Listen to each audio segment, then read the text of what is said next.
Les matins de France Culture, 7h-9h, Guillaume Erner. Bonjour Emmanuel Todd, vous êtes anthropologue et vous nous accordez la primeur de votre nouveau livre, Les luttes de classe en France au XXIe siècle. C'est aux éditions du Seuil. Je vous remercie donc. Non, c'est moi qui remercie. Primeur. Il va falloir que j'essaye de présenter cet ouvrage qui est un ouvrage touffu où il est question de la situation historique de la France, une situation que vous reprenez depuis le 19e siècle environ, avec une référence, un clin d'œil appuyé à Marx. On y trouve beaucoup de choses, la faillite des élites françaises, l'évaluation du QI de nos présidents, ou bien aussi la passion de la bourgeoisie CPIS. CPIS chez Todd, ça veut dire cadre et profession intellectuelle supérieure pour les histoires de réfugiés. On va parler de tout ça, mais avant cela, j'aimerais évoquer avec vous la situation aux États-Unis, puisque je me souviens qu'Emmanuel Todd avait publié en 2002, après l'Empire, un ouvrage où il était question de la décomposition de la société américaine. Si vous deviez aujourd'hui le remettre à jour, Emmanuel Todd, que diriez-vous ? Là, d'abord, je dirais qu'entre les iguanes et l'impeachment de Trump, on s'ennuie jamais avec les Américains. Il faut quand même admettre qu'ils assurent le spectacle. Ce qui est très frappant, et ce qui entre en résonance d'ailleurs avec certains thèmes de mes livres, c'est le comportement des démocrates, cette volonté d'impeachment, qui a très peu de chances d'aboutir, et qui remplace pour les démocrates toute activité politique constructive. C'est-à-dire qu'on va avoir dans très peu de temps des élections présidentielles. L'objectif des démocrates, ça devrait être de gagner les présidentielles, avec un programme, avec des idées nouvelles à opposer à celles de Trump. Et en fait, ils consacrent leur activité à lutter contre Trump. Et je pense que ça commence peut-être à révéler une sorte de loi générale. Donc on a un establishment, les classes très éduquées, qui avaient traîné autour du consensus de Washington, immigrationnistes, libre-échangistes, etc., qui ont fait faillite dans leur domaine, je veux dire, qui n'ont plus rien à proposer. Et leur raison d'être maintenant devient de lutter contre le populisme, en fait, donc contre Trump. Donc lutter contre Trump, d'ailleurs c'est très clair quand on lit la presse américaine, c'est l'activité principale des démocrates. C'est plus de réformer l'Amérique. Et ce qui est très curieux, c'est que dans mon livre, j'ai relevé quelque chose d'analogue en analysant la structure des votes Macron et Le Pen en 2017. Et en relevant ce qu'on appelle statistiquement un coefficient de corrélation de 0,93, ça ne peut aller que jusqu'à 1, c'est énorme. Et en me rendant compte que finalement, le vote Le Pen était là, je veux dire, c'était le même qu'en 2012, donc on peut dire que c'est lui qui détermine, et qu'en fait, si on vous donne le vote Le Pen d'un département, vous pouvez quasiment prédire à 85 ou 86% le vote Macron. Ce qui veut dire que dans la mesure où les deux électorats n'occupent que 45% de l'espace politique, on n'est pas du tout en polarisation absolue, ça veut dire qu'en fait, on comprend pourquoi. Moi, j'ai perçu le discours de Macron comme totalement vide, mais il atteint 24%, quelque chose comme ça. Et on se rend compte, d'après cette corrélation, que la détermination fondamentale des électeurs de Macron, c'était dès le premier tour de voter contre Le Pen, comme les démocrates ne pensent qu'à dézinguer Trump. Vous voyez ? C'est-à-dire, pour les gens conformistes, lutter contre le populisme devient une raison d'être parce qu'ils sont vides. On va reparler, bien entendu, de la question française et de la situation telle que vous l'analysez, Emmanuel Todd, mais il y a en tout cas une chose qui est constante dans votre œuvre, c'est une défense du protectionnisme. Ce protectionnisme, aujourd'hui, il est en partie incarné par Donald Trump et les guerres commerciales qu'il mène. Qu'en pensez-vous ? Ça, je pense que c'est la partie positive de son programme. Honnêtement, on ne va pas passer notre vie sur Trump, mais le protectionnisme, je l'approuve. L'histoire du contrôle de l'immigration, je le comprends. Ce qui est pour moi incompréhensible, inacceptable, c'est l'hostilité à l'Iran. Voilà. Alors attendez, parce qu'il y a deux choses. Le contrôle de l'immigration, vous êtes le premier à dire que le mur qui n'est pas construit est une protection avant tout verbale contre l'immigration. Oui, mais si vous voulez, l'idée qu'un peuple ait le droit de contrôler ses frontières, moi je suis plutôt pour une immigration raisonnable.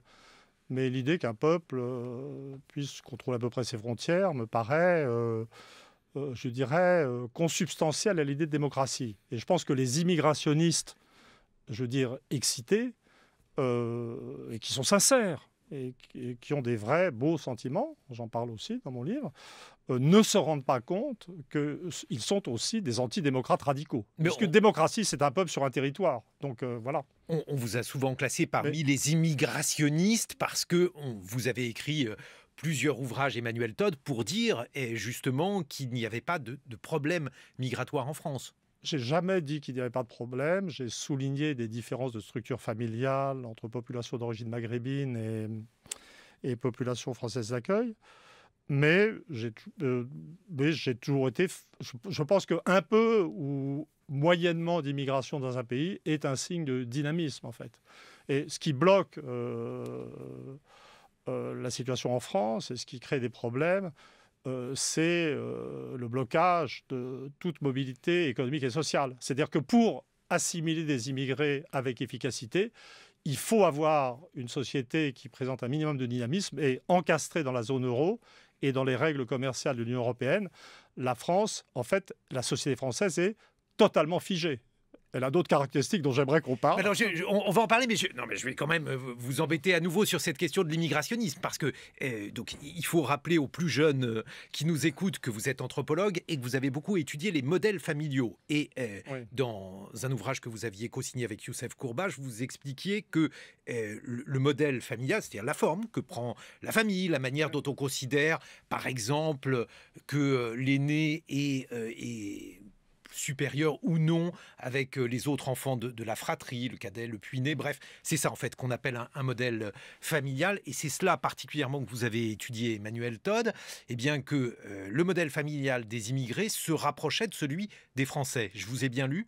C'est-à-dire que vous me parlez d'un autre livre que celui pour lequel je suis venu commenter, mais en deuxième et troisième génération, les modèles convergent naturellement. Mais pour moi, en fait, justement, ce livre est une façon de sortir de l'obsession générale de l'immigration de l'islam. Ça n'est pas ça, les tendances générales de la société française. La tendance générale de la société française, je peux dire, comment je l'ai décrit dans mon livre, c'est-à-dire, c'est une vision paradoxale. C'est-à-dire, tous les gens sont obsédés par la montée des inégalités, qui est un discours un peu importé des États-Unis, justement. Et moi, et je dirais qu'un discours qui a été, si ce n'est popularisé, du moins accepté à partir de l'excellent bouquin de Jérôme Fourquet, L'Archipel français, et la vision également publiée au Seuil. D'ailleurs, le Seuil publie tout et toutes les opinions contraires. Voilà. Et comment dire, la vision d'une société française de plus en plus fragmentée et inégalitaire. Et en repassant toutes les évolutions qui ont eu lieu depuis 1990, Maastricht, c'est 1992, donc c'est à peu près cette date-là. Moi, au fond, j'observe tout à fait le contraire. C'est-à-dire, je vais énumérer les éléments qui permettent de parler d'une société française de plus en plus homogène. Alors d'abord, les inégalités n'augmentent pas. Alors ça, c'est quelque chose de très important parce que vous nuancez sensiblement le discours de Thomas Piketty. Non, pas vraiment, parce que le discours de Piketty, encore un auteur Seuil, je veux dire, on pourrait croire que je suis mandaté pour... faut s'abonner au Seuil. Voilà. Non, je suis pas d'accord avec mon copain Fourquet, mais d'accord avec Piketty, dont je ne suis pas particulièrement proche, en fait. Non, Piketty avait mis en évidence le fait que les 1 ou 0,1% de la société française supérieure s'enrichissaient. Ça, je suis d'accord. Ce que je dis, c'est qu'au-dessous, quand on prend la vaste catégorie des cadres et professions intellectuelles supérieures, et quand on va jusqu'au monde ouvrier, on ne voit pas, je dirais, d'inégalité qui augmente. Et sur ce point-là, je ne suis pas d'accord avec l'INSEE sur tous les points, mais sur ce point-là, je suis d'accord avec l'INSEE. Attendez, je vais quand même vous lire Emmanuel Todd. Emmanuel Todd, vous dites au sujet de Piketty, en France, ce n'est pas ce qui s'est passé, la montée en flèche des inégalités. L'inégalité ne semble pas être le principal problème de notre pays, bien plus affecté par le début d'une substantielle baisse du niveau de vie qui touche tous les groupes sociaux ou presque. C'est quelque chose qui est rarement entendu. Je ne peux pas parler... Ça est rarement entendu. C'est tout à fait contre-intuitif, mais c'est ce qui sort des données de l'INSEE et ce qui sort des banques de données de ce que j'appellerais l'école pikettienne. C'est-à-dire, là, il n'y a pas de contradiction. Je veux dire, là où mon livre, je dirais, rencontre la sensibilité des Français dans un contexte d'inquiétude sur les retraites, en fait, dans ce pays de retraite universelle. Et là où j'entre en choc frontal avec l'INSEE et avec ces indices de prix qui ne tiennent pas compte du logement, c'est quand je décris cette société où les inégalités pour les 99% des gens n'augmentent pas, mais qui s'appauvrit de façon homogène. C'est cet appauvrissement homogène de la société et qui détache, je dirais, progressivement les 99% du dessous des 1% du dessus. Personnellement, je ne vois pas de contradiction fondamentale avec le modèle Piketty. Alors, vous distinguez en fait 4 nouvelles classes sociales en France. Une aristocratie stato-financière, donc ça c'est 1% de la population qui se fait... Je peux commenter au fur et à mesure ? Allez-y. Alors, je dis stato-financière. Alors, je m'appuie sur Marx, je m'inspire de Marx et de son style. Lui, il aurait parlé de bourgeoisie financière. C'est pas du tout, je ne cherche pas du tout de décalque avec le 19e siècle. C'est Marx comme inspirateur et comme tempérament. Et je dis stato-financière parce qu'en fait, on a de la finance et du capitalisme ou du néolibéralisme pour rire en France. Les gens qui dominent le système français viennent tous de l'ENA, les gens qui nous dirigent viennent tous de l'ENA, les gens qui mettent en faillite nos grandes entreprises viennent tous de l'ENA, tous, c'est statistique, faut pas exagérer. Et ce sont des gens qui, je pense, sont sincèrement... là, vous pourriez citer Macron, Édouard Philippe, n'importe qui, après tout, c'est très homogène comme culture. Je crois qu'ils pensent sincèrement être convertis au libéralisme, au néolibéralisme. Mais c'est des mecs, ce sont des gens qui ont été formés par l'ENA, qui ont été entraînés à vérifier les comptes du secteur public, qui pensent en termes de contraction des dépenses et qui n'ont aucun instinct du marché. Et toute leur activité, donc, ce sont ces gens qui ont inventé l'euro, qui est une monnaie très étatique pour un libéral, c'est-à-dire qui cherche à dominer la société, cet euro qui détruit l'économie française. Et ils sont dans une sorte de bulle. Ils se croient libéraux, ils sont à la tête de l'État, mais toutes les mesures qu'ils prennent de libéralisation dans le contexte de l'euro aboutissent à la destruction de l'économie capitaliste en France. On n'a plus de bourgeoisie industrielle, on a une industrie qui a disparu. On a ce niveau de vie qui baisse parce que l'industrie disparaît. Et c'est extraordinaire, c'est une ruse de l'histoire, ça aurait beaucoup plu à Marx. J'aimerais le rencontrer dans l'au-delà pour en parler avec lui. Mais on a toute l'activité de ces étatistes qui se croient libéraux aboutit à détruire l'économie réelle et augmente sans cesse la puissance relative de l'État en France. Alors, deuxième catégorie... Ce qui devrait être troublant pour beaucoup de militants de gauche. Deuxième catégorie, la petite bourgeoisie CPIS, donc je rappelle chez Todd, CPIS, ça veut dire cadre et profession intellectuelle supérieure. Elle est fière de sa pratique des musées, elle se pense winneuse, c'est un mot chez vous, elle se pense gagnante, je traduis, et elle a porté Macron au pouvoir, dites-vous, Emmanuel Todd. Ça se vérifie par les sondages d'opinion, et Macron a fait un score particulièrement élevé chez les professeurs, qui ne sont pas des gens, comme on en parle aujourd'hui de nouveau, et je le note dans le livre, qui sont des gens très très mal payés. Le livre est vraiment une plongée dans la fausse conscience générale de la société française et dans des fausses consciences spécifiques de groupes sociaux. Qu'est-ce que ça veut dire fausse conscience ? C'est quand les gens se pensent autre chose que ce qu'ils sont. Donc on a parlé de l'aristocratie stato-financière qui se croit libérale et qui est en fait étatiste. Et en ce qui concerne les cadres des professions intellectuelles supérieures... Ils se croient gagnants alors qu'en fait ils se pensent France ouverte, ils votent Macron et en vérité ils ont des revenus en baisse, leurs enfants auront des difficultés encore plus grandes. On dit ils sont dans les centres-villes, etc. C'est formidable au centre de Paris, mais dans des tout petits appartements, et en vérité, ils sont entraînés dans la chute générale de la société française. Donc moi, je les appelle pas du tout les winners, mais les losers d'en bas, et donc je les ai rebaptisés en hommage à Marx. Plutôt, c'est pas ça, je leur ai donné leur vrai nom. Soit dit, c'est ma classe, hein. Moi, je suis un petit bourgeois CPIS, loser. s'il vous plaît. CPIS, oui, tout à fait. Voilà. La majorité atomisée, alors là, ça représente 50% de la population. Oui. Il y a par exemple des agriculteurs, il y a aussi des employés qualifiés, des artisans. Mais le cœur... le cœur résiduel à 50%. Hein. Oui, mais je veux dire, l'axe central de cette catégorie, c'est les professions intermédiaires. Donc, il faut penser les infirmières, les techniciens, etc. Et c'est une catégorie, pour elle, on ne peut pas parler de fausse conscience, on doit parler de non-conscience. Mais, si vous voulez, si vous avez une représentation avec 20% d'en haut, 1% de vrais privilégiés, 19% de gens de losers d'en haut, Ensuite, vous avez 50% de cette majorité qui n'a pas conscience d'elle-même. Et puis le reste, ça va vous donner, je vous laisse faire le calcul, quelque chose comme 20% et des poussières.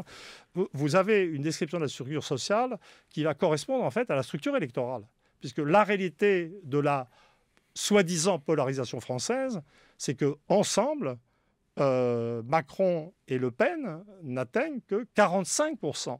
Et la vérité de la société française, c'est cette pulvérisation centrale de groupes qui n'ont pas conscience d'exister. Alors donc, on a vu qu'on avait les 20% d'électeurs d'Emmanuel Macron qui sont, dites-vous, dans la fausse conscience.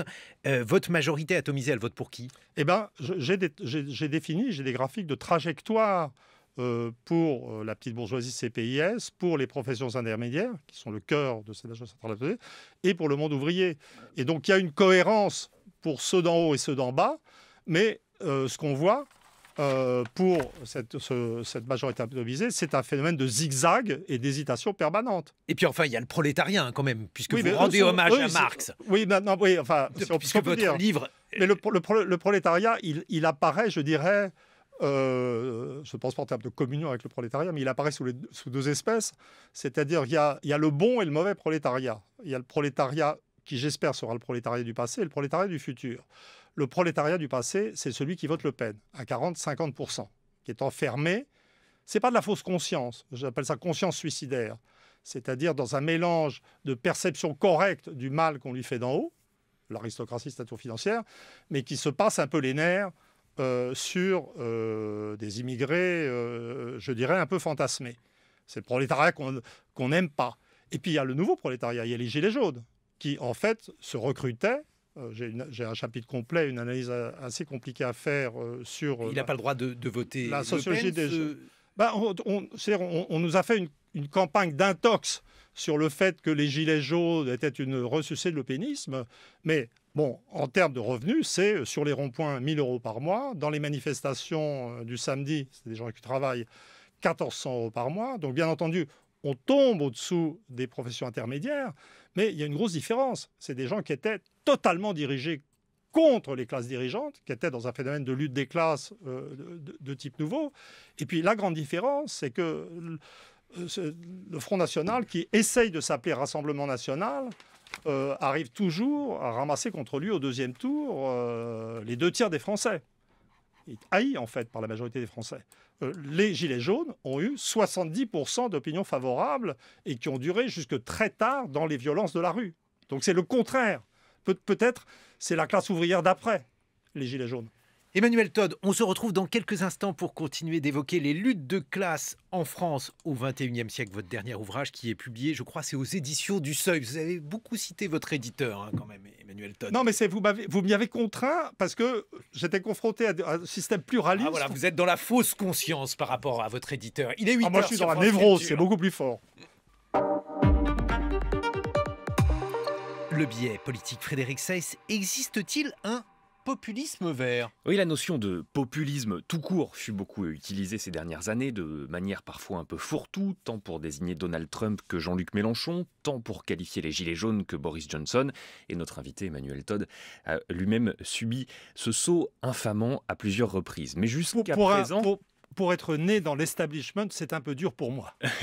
Mais jusqu'à présent, à ce terme de populisme, on n'avait pas encore accolé l'adjectif vert. Populisme vert, c'est chose faite désormais avec la ministre Brune Poirson. Plus précisément, la secrétaire d'État à l'écologie affirme voir se développer en France un populisme qui instrumentalise l'angoisse liée au changement climatique. Écoutez, c'était hier sur France Culture dans le journal de 12h30. C'est vrai que l'action, parfois, est plus difficile à expliquer parce qu'on est dans la complexité des sujets et que c'est plus compliqué que de faire des promesses sur un coin de table qui parfois s'apparentent, et moi j'ose le mot, à un certain populisme vert qui vise à faire croire que tout serait faisable du jour au lendemain très facilement. Brune Poirson interrogée par Anne-Laure Jumet et Stéphane Robert. Alors avec ce concept de populisme vert, Brune Poirson ne nous facilite pas la tâche. On l'a vu, populisme est un terme assez difficile à définir, mais le mot vert l'est presque autant, surtout dans un contexte où tous les partis se disent verts, attachés à l'écologie. Alors tentons d'y voir plus clair. La ministre développe sa théorie dans les pages du Figaro. Selon elle, ce populisme vert se divise en deux courants. Celui qui utilise l'écologie comme excuse pour casser le système actuel, dit-elle, en particulier l'extrême gauche, d'après Brune Poirson, qui range d'ailleurs dans le lot les Insoumis et Europe Écologie Les Verts. Deuxième variante de ce populisme vert, celui qui promeut l'écologie du repli, dit-elle, qui veut renfermer la France sur elle-même, selon Brune Poirson. Alors comment comprendre cette théorie ? Bien sûr, il y a d'abord un brin d'électoralisme, Guillaume, à l'approche du scrutin municipal, au moment où les écologistes sont crédités de très bons scores. Le gouvernement tente de contenir cette vague. En caricaturant, il s'agit de la bataille pour les CSP+, pour les ménages aisés et urbains qui ont largement voté Macron en 2017 et qui pourraient cette fois-ci glisser un bulletin écolo dans les urnes. D'ailleurs, Europe Écologie Les Verts sera la tête de turc de ces prochaines semaines. Marine Le Pen les appelle même les rouges-verts. En somme, le couteau entre les dents et le quinoa dans l'assiette, si l'on résume. Les cadres du Rassemblement national utilisent, eux, l'expression Khmer vert dans un processus qu'on pourrait appeler la polpotisation de l'adversaire. Rien de très réjouissant pour le niveau du débat public, mais une fois que l'on a dit ça, que l'on a cerné les circonstances électorales de ces déclarations, il n'en reste pas moins que le concept de populisme vert nous donne à réfléchir. Et alors justement, est-ce que ces deux mots, populisme et vert, vont-ils bien ensemble, Frédéric ? C'est vrai qu'ils ont l'air contradictoires, on dirait de prime abord un oxymore si l'on pense que l'écologie semble éloignée du populisme dans ce qu'il suppose d'égoïsme ou plutôt de côté expéditif, démagogue, simpliste. Penser aux générations futures, à la santé de la Terre, à l'état de la couche d'ozone, c'est refuser de ne s'intéresser qu'à soi et qu'à l'immédiat. Mais la prise de conscience large de l'urgence écologique fait intervenir un nouvel élément, la peur. Et la peur est un sentiment très politique, un filon qui s'exploite, une manière de convaincre par l'émotion. Pensez au rôle qu'a joué la peur de l'insécurité lors de la présidentielle de 2002 par exemple. Ce sentiment est un terreau propice bien sûr aux promesses à l'emporte-pièce. L'annonce de l'apocalypse, qu'elle soit sécuritaire ou environnementale, suscite forcément son lot de prophètes et de démagogues, de candidats qui promettent face à la crise écologique de raser gratis. C'est d'ailleurs ce dont Brune Poirson accuse l'opposition. Jean-Luc Mélenchon, piqué au vif d'être ainsi traité de populiste vert, lui a d'ailleurs vertement répondu hier soir à la tribune de l'Assemblée nationale. Alors, je veux bien que vous me qualifiez de populiste vert. Après tout, ne le suis-je pas déjà de toutes sortes de manières extravagantes ? Ça me fera un habit de plus. Mais oui, nous devons interdire l'usage du plastique dans un délai d'urgence. Nous croyons à l'État, à la contrainte, à la loi. Madame, confiez-moi les clés du camion et vous allez voir si je ne suis pas capable de le faire en l'espace d'1 an et peut-être même moins. Alors en désignant ces oppositions comme celle du populisme vert, le gouvernement s'attribue, in fine, le monopole de la rationalité sur cette question et le leader insoumis de son côté, Jean-Luc Mélenchon, met en avant son concept de planification écologique. Comme un signe du temps, le Rassemblement national promeut de son côté le localisme contre la mondialisation. Le Parti socialiste a agrémenté de vert son logo de la rose et milite pour une taxe carbone européenne. Dans le champ syndical, la très productiviste CGT tisse maintenant des alliances avec Greenpeace. Bien sûr, chaque citoyen jugera de la sincérité de ces conversions, mais c'est peut-être tout de même l'un des progrès collectifs de ces dernières années, au moins dans les discours, désormais dans la vie publique, de même que nul n'est censé ignorer la loi, nul n'est censé ignorer la planète. Merci Frédéric Seyss, on retrouve votre billet politique sur le site de France Culture, franceculture.fr, 8h22. 7h-9h, les matins de France Culture, Guillaume Erner. Et nous retrouvons notre invité Emmanuel Todd, des luttes de classe en France au XXIe siècle. C'est votre livre publié aux éditions du Seuil. Une réaction sur le vote écologiste ? Ça m'a beaucoup intéressé, mais au 2e degré. C'est l'attitude de la ministre, en fait. Parce que dans mon livre, j'étudie le déclin éducatif, en fait, en France à venir. Médian, ça sera vers 2030. Mais un déclin éducatif qui est partagé par toutes les classes. Encore un signe d'homogénéisation. Et puis je note le décrochement de l'intelligence et du niveau de diplôme. Et donc j'évoque dans mon livre l'augmentation, j'évoque le réarmement intellectuel des catégories sociales dites inférieures, les leaders gilets jaunes en tête, et j'évoque aussi l'augmentation incessante du taux de crétins diplômés dans le haut de la structure sociale, et au gouvernement en particulier. Et je suis très heureux d'en avoir une illustration ce matin par les paroles de cette ministre, qui doit être mise dans ce modèle général du tout et n'importe quoi. Je ne sais pas si vous vous rendez compte de ce qu'on est en train de commenter. Je veux dire, on pourrait même intégrer les réactions de Mélenchon. Je veux dire, tout ça évoque un État. Alors là, ça évoque plutôt une fausse conscience qui est en train de se désintégrer dans l'absurde. C'est qu'on est en train de passer de la fausse conscience vue par Marx à une sorte de délire du type Il va falloir que Père vous explicitiez à nouveau ce que vous évoquez par mais vous vous rendez bien compte que tout ce qui a été dit n'a aucun rapport avec les situations.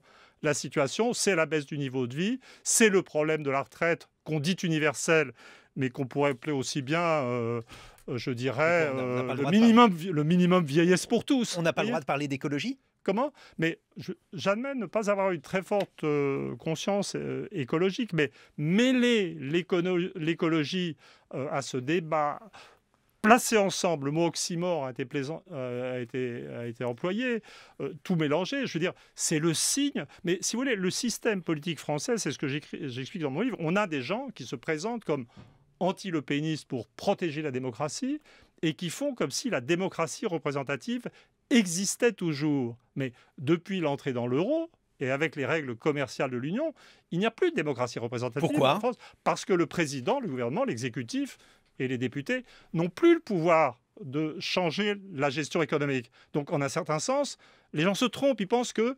la démocratie, c'est voter et parler librement. Ça, on l'a encore.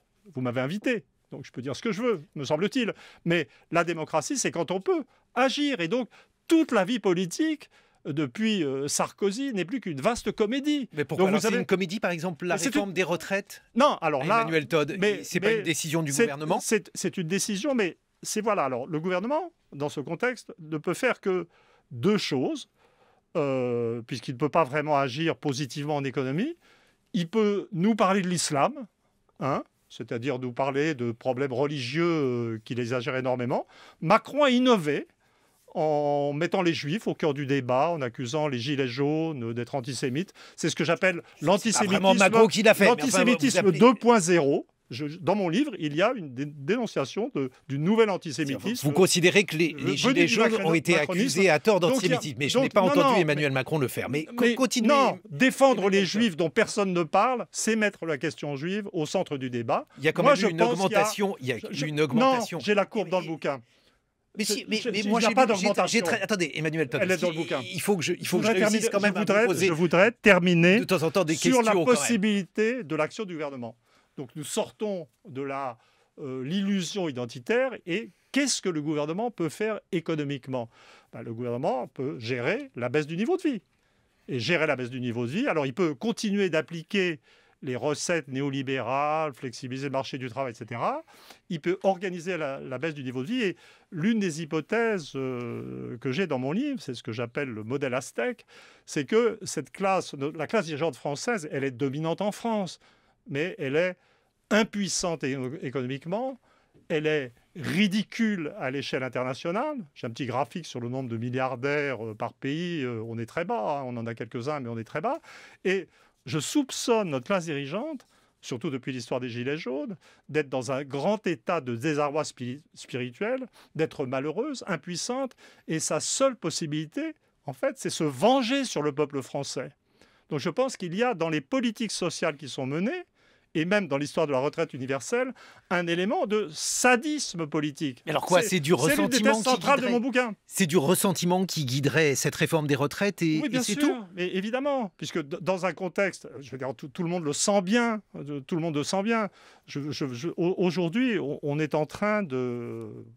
Le gouvernement, hier, je vois que ça évolue encore, est en train de se... frotter les mains de ce que les employés de la SNCF et du métro, épuisés financièrement par une grève très longue, repartent en marche et pensent qu'ils ont gagné, donc ça va les mener à d'autres erreurs et à d'autres violences. Puisque je pense que le mode de fonctionnement de la société française, actuellement, c'est une violence qui vient d'en haut, une contre-violence qui vient d'en bas. C'est une erreur. Je veux dire, je voudrais, de même que j'ai remercié les Gilets jaunes dans cette émission même, sans doute, ou dans une autre. Je ne vais pas peu Il y a quelques mois. Voilà. Je voudrais remercier les cheminots et les gens de la RATP d'avoir conscientisé la société française au problème des retraites. C'est grâce à eux que maintenant, tous les Français savent qui sont... La vie en France, avant, c'était... On est dans un monde dur économiquement. On entre sur le marché du travail. On essaye de survivre. Plus ou moins bien selon le niveau de diplôme. Mais il y avait cet horizon du refuge de la retraite. Une sorte d'endroit où la guerre était finie et on allait avoir quelques années paisibles. Et ce que nous promet Macron et sa fine équipe, je veux dire, c'est l'anxiété économique jusqu'à la mort. Alors, ce n'est pas exactement le discours du gouvernement Emmanuel Todd, puisqu'il dit que le point d'indice sera fixé et contrôlé par... Écoutez, ne reprenez pas le discours du gouvernement, ils ont tous les moyens d'opinion. J'ai un tout petit moment d'antenne. Non, mais vous je voudrais dire... Mais il faut quand même que ils ne peuvent pas. C'est pas possible. Si on a détruit le système industriel français, si on est dans un pays qui s'appauvrit, on va devoir gérer cet appauvrissement. Donc toute cette histoire est une vaste escroquerie, si vous voulez. Et les gens le savent et ils n'en sortiront pas. Et on va vivre là-dedans jusqu'à la prochaine présidentielle. Alors, est-ce qu'il s'appauvrit? Non, mais oui, mais alors j'aimerais quand même que vous m'expliquiez. Est-ce que c'est la France qui s'appauvrit et du coup, on répartit les fruits de cette pauvreté? Donc, il y a moins de retraites parce qu'on se paupérise? Ou bien est-ce que le gouvernement fait preuve de ressentiment, contrairement à son discours? Parce que son discours consiste à dire la valeur du point sera fixée et les agriculteurs, par exemple, bénéficieront de meilleures retraites. Non, Emmanuel Todd. Non, alors, de toute façon, j'aime pas tellement le mot de retraite universelle. Parce que le mot universel est très beau. Donc, vous voyez, et donc ça suggère quelque chose de noble. Donc, je suis à la recherche de termes alternatifs. Donc, j'avais évoqué le minimum vieillesse pour tous, qui est l'objectif final du gouvernement. Mais j'en ai un autre. J'ai fini par en trouver un autre. C'est pas ce qu'il dit, le gouvernement, Emmanuel Todd. J'en ai trouvé un autre qui va vous faire frémir. On est là pour ça.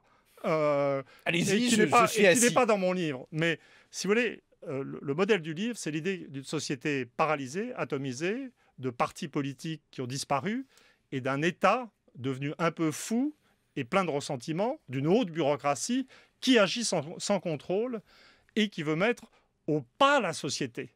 Donc il y a la notion, beaucoup plus que d'universalité, il y a la notion de mise au pas dans le macronisme. Et en fait, ça me gêne de le dire. Alors, je ne suis pas du tout en train de faire une amalgame, je ne vais pas aller trop loin, mais le discours du national-socialisme... Ah, j'attendais le franchissement du point Godwin à 8h30. Non, c'est pour ça. Non, parce qu'il y a un concept très précis qui est très intéressant, qui évoque l'action d'un État qui veut mettre au pas et synchroniser la société. Enfin, vous voyez bien que ça n'a c'est absolument rien à voir avec le national-socialisme. Non, mais le concept de Gleichschaltung, qui était l'un des concepts centraux. Vous allez devoir. Je l'épelle pour les gens. J'aimerais qu'on l'appelait comme ça. Maintenant, j'aimerais qu'on parle de Gleichschaltung macroniste. G-L-E-I-C-H-S-C-H-A-L. Est-ce que vous pouvez me citer juste un cas où on a effectivement une équivallence, Emmanuel Todd, entre le national-socialisme et ce que l'on vit aujourd'hui? Si vous trouvez un point, dites-le-moi. Non, je ne parle pas d'équivalence. Ah, l'autre, j'avais évoqué le jeu trouble avec la question juive, mais il ne s'agit absolument pas... Ça n'a absolument rien à voir. Il s'agit le mot juif qui est commun dans tout cela. Il s'agit, j'ai précisé, vous essayez de me faire aller où je n'étais pas. Non, c'est vous qui y allez tout seul. Je vous dis que je suis à la recherche d'un concept. Je ne suis pas à la recherche d'une identification historique. Je suis historien de métier, c'est pas ça. Je dis, le concept de universel est un joli mot, un mot magnifique même, issu de la tradition politique française, et je dis que c'est une escroquerie. En fait, il s'agit d'un État qui met au pas la société. Et la notion de mise au pas de la société, je veux dire, le Parti national-socialiste la veille, il y avait un mot magnifique, alors retirons, ne gardons que le concept. Je pense qu'il vaut mieux le retirer, ce mot, effectivement. Frédéric Seyss. Ce que vous évoquez comme la mise au pas... Je suis désolé, l'analyse politique sérieuse n'exclut pas, j'espère, le sens de l'humour. Je sais qu'en France, il faut préciser maintenant, quelquefois, quand on plaisante. Moi, je connais votre sens de l'humour, Emmanuel Todd, mais je trouve que, si vous voulez, ce parallélisme, comme on n'est pas dans une tranche d'humour, peut être mal compris par les auditeurs. Mais je voudrais quand même rajouter quelque chose. On est tout à fait d'accord, je connais le point Godwin, et je sais que c'est un risque pour tout le monde. Et c'est pour ça que j'ai bien précisé qu'il ne s'agit pas d'identifier les choses.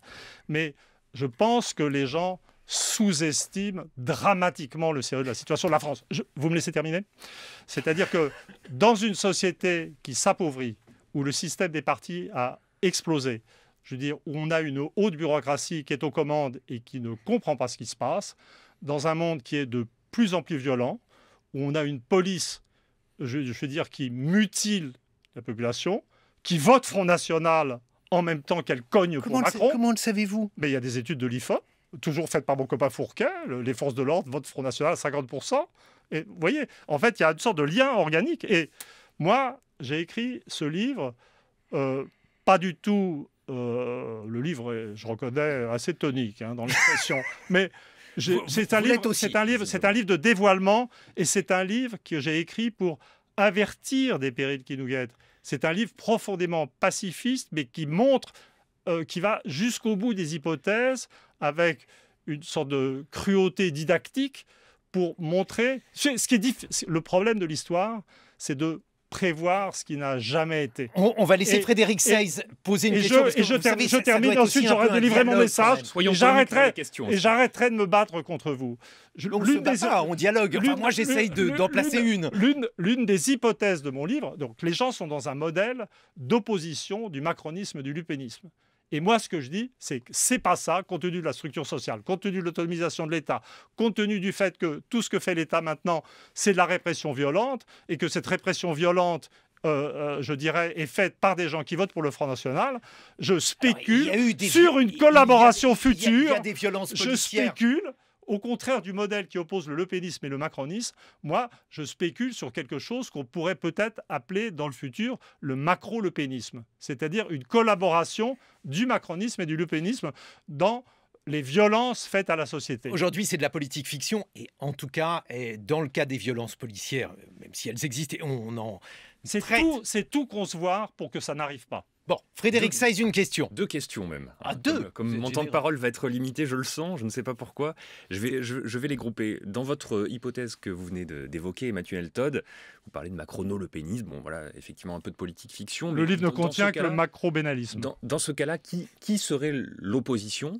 Et deuxième question, quand vous parlez de mise au pas, alors on peut entendre effectivement et on peut voir une certaine violence dans l'application des réformes, c'est comme ça que vous l'interprétez en tout cas, mais malgré tout, et même si les Français n'ont pas voté spécifiquement pour cette réforme des retraites, chacun le sait, vous pourrez dire que les Français ont voté Macron par crainte du lepénisme au second tour, mais malgré tout, ils ont tout de même élu ce président dont ça figurait dans le programme, cette réforme des retraites, et y compris ensuite aux législatives, où il n'y avait pas le risque Le Pen, ils ont confirmé leur choix. Alors évidemment, il y a des mécanismes institutionnels qui incitent à confirmer le choix de la présidentielle, mais malgré tout, est-ce que le mot de mise au pas que vous utilisez n'est pas trop fort et ne correspond pas à une certaine exagération? Je n'ose vous en suspecter, bien sûr. Pour le mot mise au pas, en français, je reconnais pour Gleichaltung, je me suis un peu amusé, mais pour mise au pas... C'est mieux d'ailleurs de...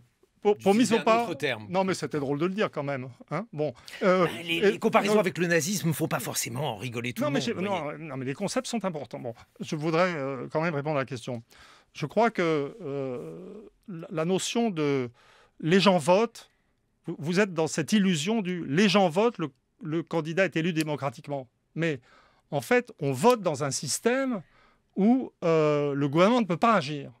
Donc le système électoral est devenu une totale illusion, puisque Sarkozy fera une politique, Hollande fera la même, Macron, libéré des partis, fera la même en plus violent. Macron n'est pas du tout quelque chose de nouveau, il n'est que la forme hystérisée des politiques libérales anciennes. Donc dire que, en termes techniques électoraux, Macron a été élu, mais dire qu'on a un système démocratique qui fonctionne, c'est absurde. Pour bien faire comprendre les choses, dans le livre, je donne un exemple, vous allez encore sauter au plafond, pour bien montrer que voter et élire, ça n'est pas suffisant pour la démocratie. Je donne l'exemple et le résultat détaillé des élections danoises de 1943. L'occupant nazi a laissé se tenir des élections au Danemark en 1943 qui ont été remportées par les social-démocrates.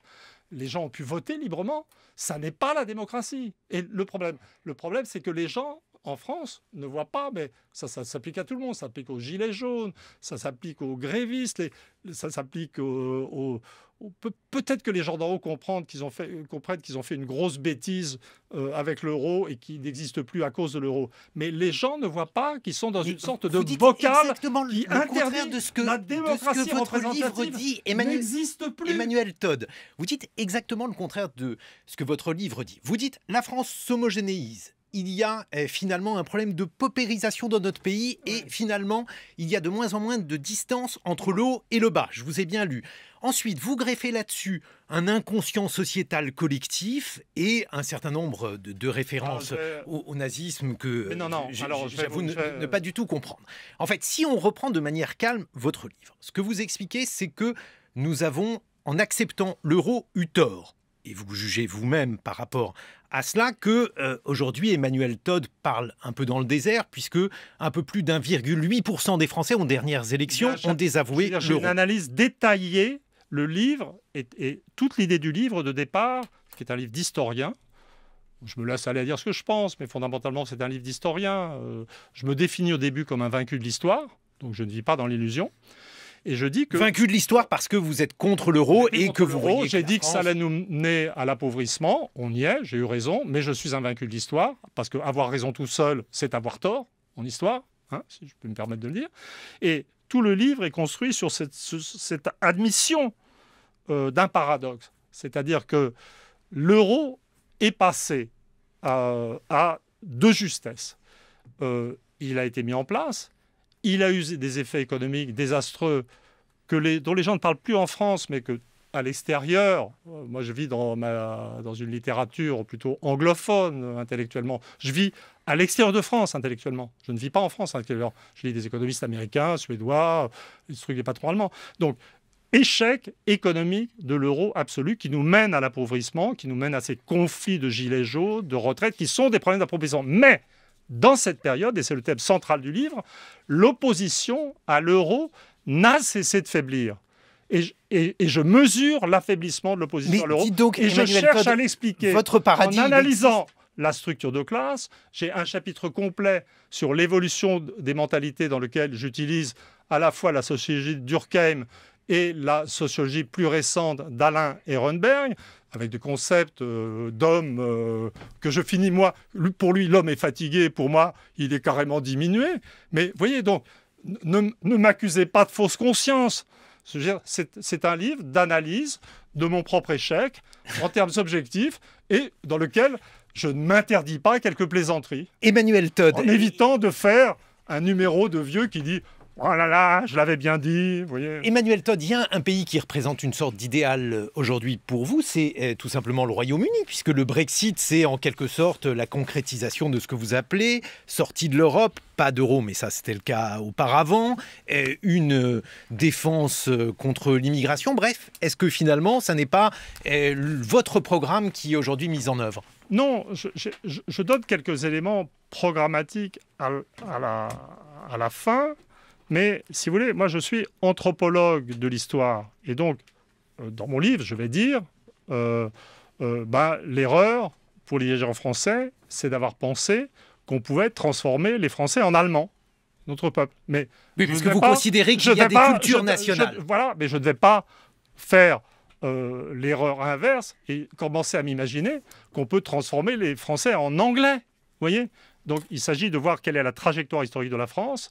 La tradition. Qu'est-ce qui empêcherait les Français d'être anglais par rapport au système anthropologique que vous étudiez, Emmanuel Todd ? Alors d'abord, j'étudie dans le bouquin, dans cette analyse de l'homogénéité croissante du système français, j'étudie une sorte de harakiri partiel. Je finis par diagnostiquer la fin de l'action des structures familiales régionales. Il y avait des régions libérales égalitaires, il y a des régions autoritaires inégalitaires. Je dis, ça disparaît, le territoire est plus homogène. Ça correspond aussi à la disparition de la différence catholique-laïque. Donc vous faites l'anti-Fourquet par rapport à ça. Oui, mais Fourquet, j'aime pas quand le sondeur qui explique qu'il y a une archipélisation. Et puis Fourquet, Fourquet n'est pas qu'un sondeur, c'est un type qui pense. Non, et puis on a travaillé ensemble. Et j'aime pas être mis en opposition avec Fourquet. C'est psychologique. C'est psychologique. Même si on aboutit à des thèses complètement opposées. Mais la tradition française, c'est la coexistence dans l'espace national de valeurs libérales égalitaires et plus minoritaires du tiers des valeurs autoritaires inégalitaires. Avant, c'était une distribution plutôt régionale. Maintenant, j'ai l'impression, c'est ce que je fais, qu'il n'y a plus de différence régionale, mais que quelque part, les valeurs libérales égalitaires se sont concentrées vers le bas de la société et que les valeurs autoritaires et inégalitaires se sont concentrées vers le haut. Et donc, on va vers des affrontements de classes de plus en plus violents. Mais encore une fois, il faut bien comprendre que moi, quand je parle de lutte des classes, ça n'est pas pour prôner la violence, c'est pour l'éviter. Mais Emmanuel Todd, juste une dernière question. Comment concilier le fait que vous consacrez tout un bouquin à dire que la France est de plus en plus homogène et la survenue de ces luttes de classe ? Parce que les luttes de classe efficaces, c'est tout le monde contre les 1% d'en haut. Et ce que je dis... Mais vous dites que les 1% français sont moins riches, moins puissants que les autres 1%. À l'extérieur, mais en France, ils dominent. Il y a quand même quelques personnes qui s'en sortent fort bien en France et qui de plus... Ce n'est pas ce que vous niez. Et qui de plus gèrent le pays de façon désastreuse. Ce qui est pour moi crucial, c'est l'évolution de cette classe, ce que j'appelle la petite bourgeoisie CPIS, avec en son cœur les enseignants, cette classe qui est ma classe, qui est déjà sorti du macronisme et qui est un peu passé dans le vote vert aux dernières européennes, et qui est en train de sortir de la fausse conscience.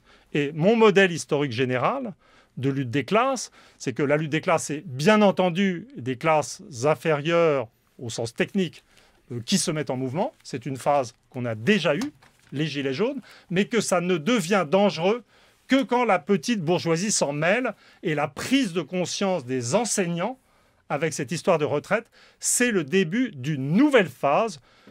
Mais c'est une phase, la lutte des classes, c'est tout le monde contre les 1% d'en haut. C'est une société réunifiée. Emmanuel Todd, Les luttes de classe en France au XXIe siècle, c'est publié aux éditions du Seuil. Je vous présente mes 3 camarades qui viennent prolonger cette émission. Aurélien Bélanger, Mathilde Serrel et Hervé Gardette. Bonjour à tous les 3. Hervé, de quoi allez-vous nous parler ?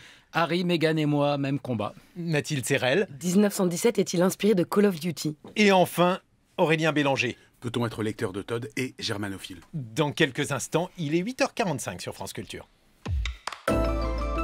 France Culture, l'esprit d'ouverture. Chaque jour à 14h, entendez-vous l'écho ? Tiffaine de Roquigny. Entendez-vous la mort qui rôde ? Nouvelle série consacrée à l'économie du repos éternel. Que transmettons à l'heure du trépas ? Quel est le prix de la vie ? Et quelles inégalités face à la mort ? Des pompes funèbres au cimetière ? Cette année, nous passons le mois de janvier et son Blue Monday, 6 pieds sous terre. L'économie de la mort, entendez-vous l'écho ? De lundi à vendredi à 14h et sur franceculture.fr. 8h45, Hervé Gardette. Ce matin, vous faites le bilan à mi-saison de votre chronique et le constat est sans appel. Vous êtes radicalisé. Je vais dire vous aussi. Eh oui, vous pensez à qui ? J'avais en tout cas pourtant pris les devants.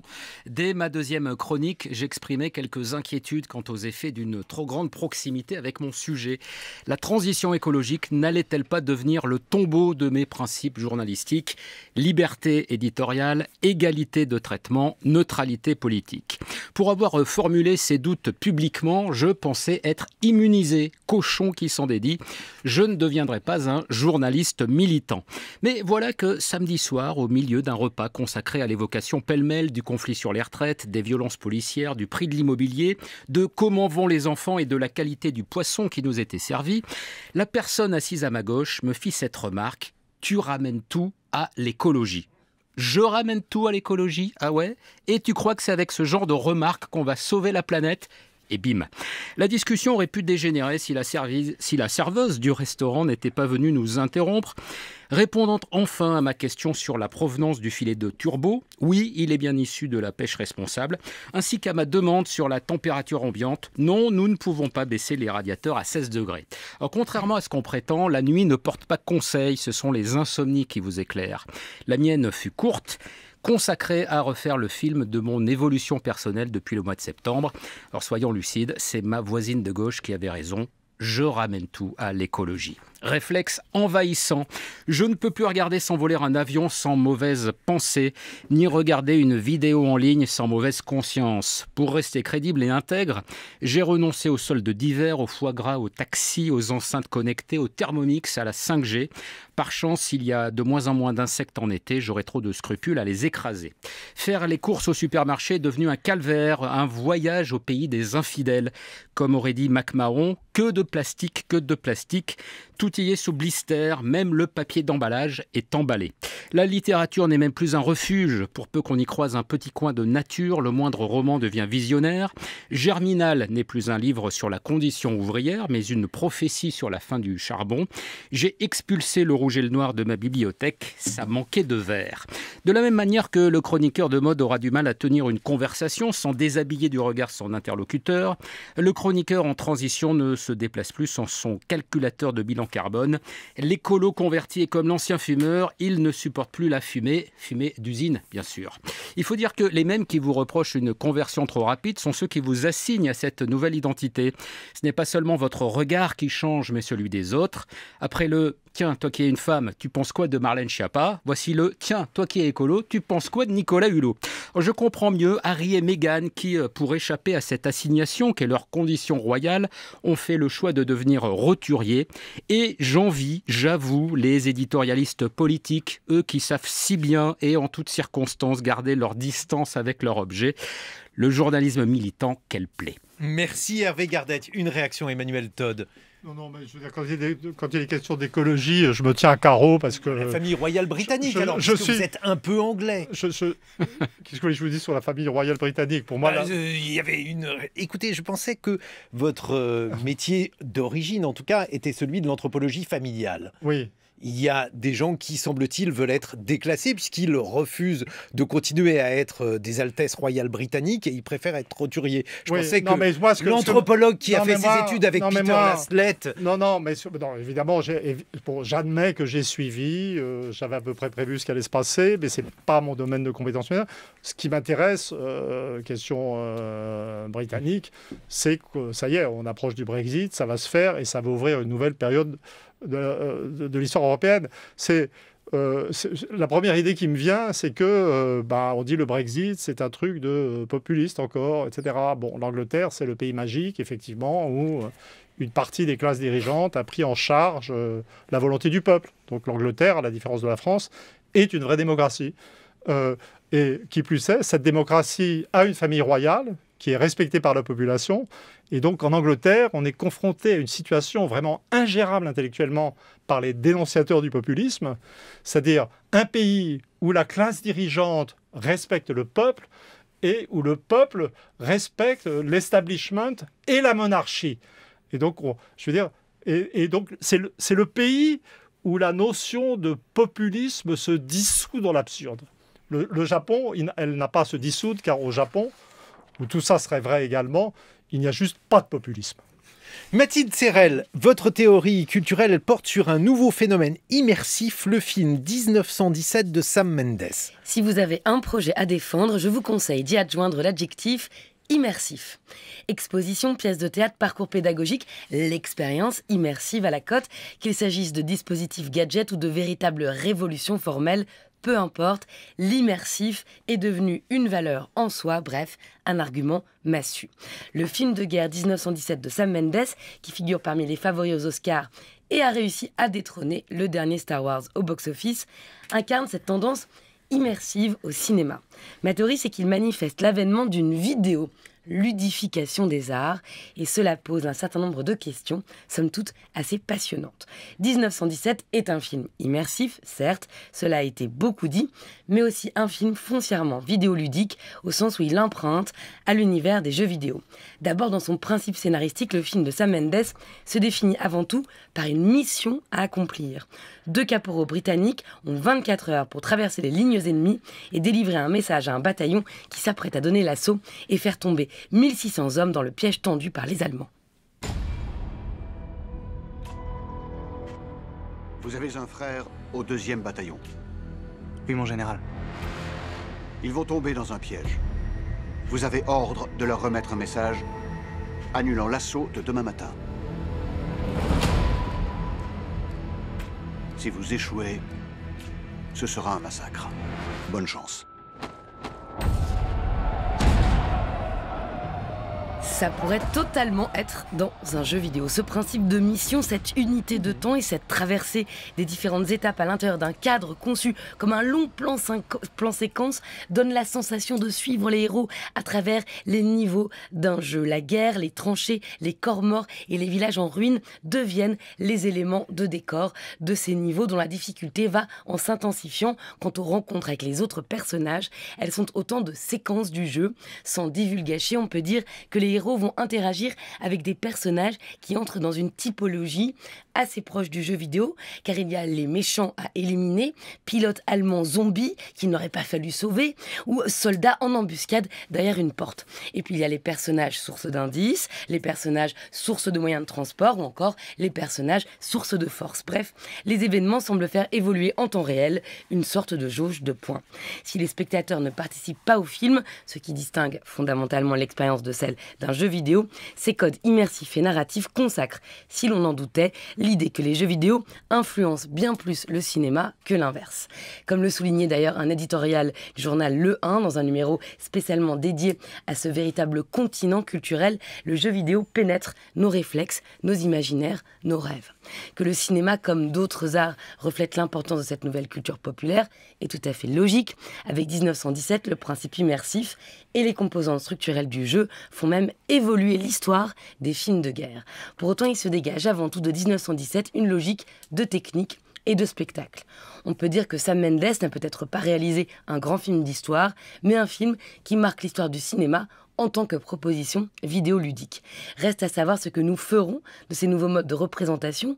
Transformer cette année charnière de la Première Guerre mondiale en grand gameplay pose la question de la moralité d'un tel dispositif cinématographique, comme il fut question un temps de la moralité de certains plans. Merci Mathilde Serrel, 8h55 sur France Culture.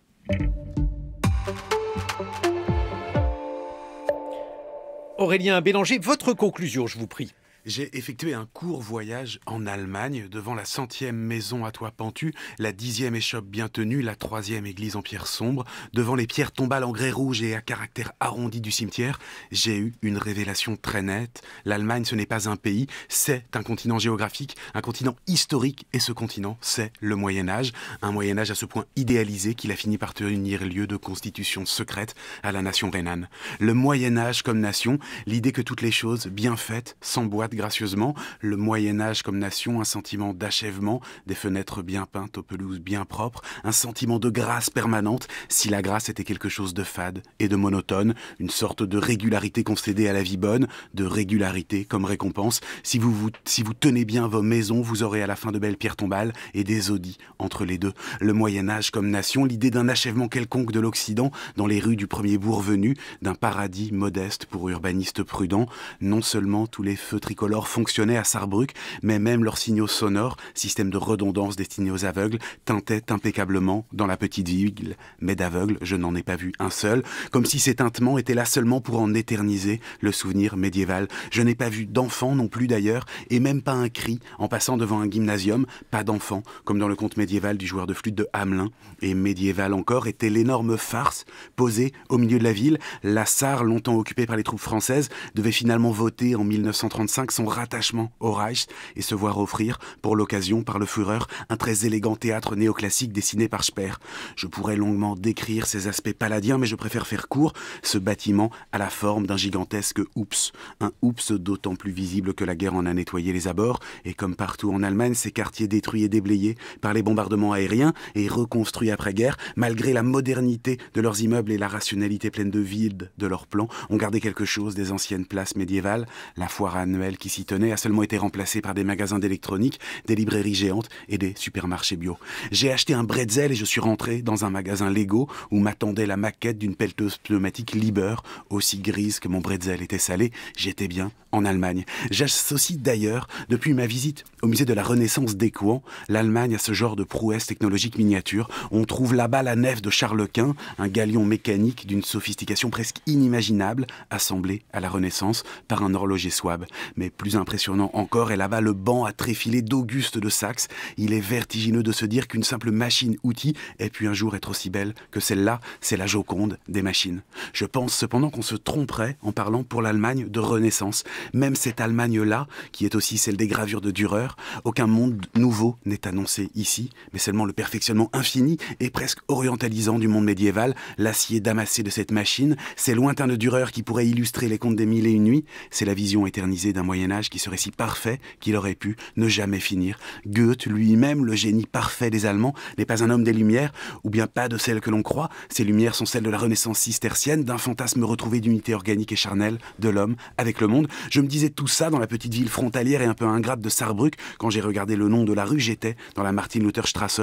Il y avait bien eu une Renaissance en Allemagne, c'était la réforme luthérienne, mais j'ai eu comme un doute sur la chronologie communément admise qui fait de la contre-réforme une réponse à la réforme. Et si Luther n'était pas plutôt la réaction de l'Allemagne à un risque imminent et plus terrifiant encore que tous les feux du ciel plus tard déversés sur les villes d'Allemagne pendant l'opération Gomorrhe, le risque terrifiant d'une modernisation soudaine, d'une victoire imprévue et tardive de l'évêque de Rome qui impliquerait la dissolution rapide des derniers fiefs de l'Europe médiévale. Merci Aurélien Bélanger. La réforme et la contre-réforme, ça vous parle. C'était une très belle évocation de l'Allemagne, hein. Quand même la description physique, hein, le genre de choses que je ne serais pas capable de faire, mais je vais beaucoup en Allemagne, moi j'aime beaucoup m'y promener, et ce sentiment d'un passé perfectionné et modernisé, en fait. Mais par contre, je pense que vous faites des illusions sur le Moyen-Âge. Pourquoi ? C'était quand même assez bordélique. Je veux dire, cet ordre allemand qui existe est une sortie du Moyen-Âge. Mais c'est pas de ça que je veux dire. La description, l'idée c'est de l'achever. Je sais que quand on voit une ville comme Rothenburg, qui semble sortie du passé, intacte, tout ce qui a échappé au bombardement, on plonge dans une Europe disparue, etc. Mais ça n'était pas le Moyen-Âge. Emmanuel Todd, Les luttes de classe en France au XXIe siècle, c'est votre livre, publié aux éditions du Seuil.